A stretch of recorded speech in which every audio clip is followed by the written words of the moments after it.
Hello दोस्तों, नमस्कार। मैं हूं Abhishek. Welcome to shortcut information. एक जमाना हुआ करता था जब रात में लोग भूतों से डरते थे। शाम होते ही बच्चे भूतों के डर से घर में छुप जाते थे। पर अब जमाना बदल गया है। लोगों को रात में डराने के मामले में भूत अब दूसरे नंबर पर आते हैं, क्योंकि पहले नंबर पर अब मच्छरों का कब्जा है। अब बच्चे शाम को भूतों की डर से नहीं बल्कि मच्छरों की डर से घर में चले जाते हैं। इन मच्छरों की कुछ अजीब आदतें होती हैं जो बहुत अजीब होती हैं। अगर आपने ध्यान दिया होगा तो शाम के समय बहुत सारे मच्छरों का झुंड आपके सर के ऊपर मंडराने लगता है, या फिर रात को सोते समय मच्छर कान के पास आकर अजीब अजीब साउंड निकालते हैं, जैसे वह युद्ध से पहले का बिगुल बजा रहे हो। मच्छरों की यह आदतें जितनी अजीब है, उससे भी ज्यादा अजीब इन आदतों के पीछे की वजह है। अगर बात करें हमारे सर के ऊपर मच्छरों के झुंड के मंडराने का, तो मैं आपको बता दूं कि मच्छर ही ऐसा नहीं करते, बल्कि अन्य मक्खियां और कीड़े भी ऐसा ही करते हैं। इस अजीब आदत के कई कारण हैं। मच्छर कार्बन डाइऑक्साइड, शरीर का गंध, ब्लड ग्रुप, शरीर का टेम्परेचर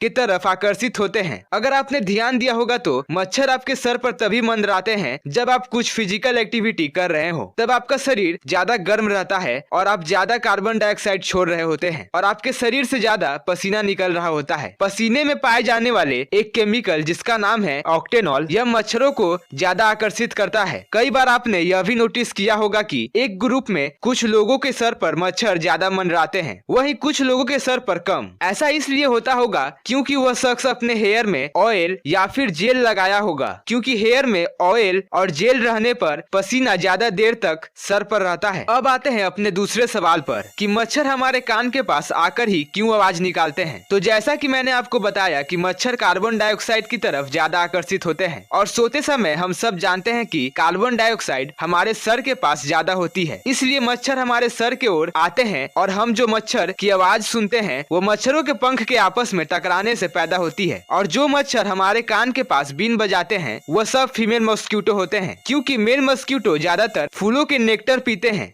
जबकि फीमेल मॉस्किटो को खून की जरूरत होती है अंडे देने के लिए। जब हम सांस छोड़ते हैं तब ये फीमेल मॉस्किटो CO2 का पीछा करते हुए हमारे सर के पास आती हैं और उड़ते टाइम इसकी पंख हर सेकेंड 500 बार आपस में टकराते हैं। और जब ये हमारे कान के पास आती हैं तो हमारे कान सेंसिटिव होने के कारण हमें मच्छरों के पंख के आपस में टकराने की साउंड सुनाई देती है। तो ऐसे और इन्फॉर्मेटिव वीडियोस देखने के लिए इस वीडियो को लाइक, शेयर, सब्सक्राइब जरूर कीजिए।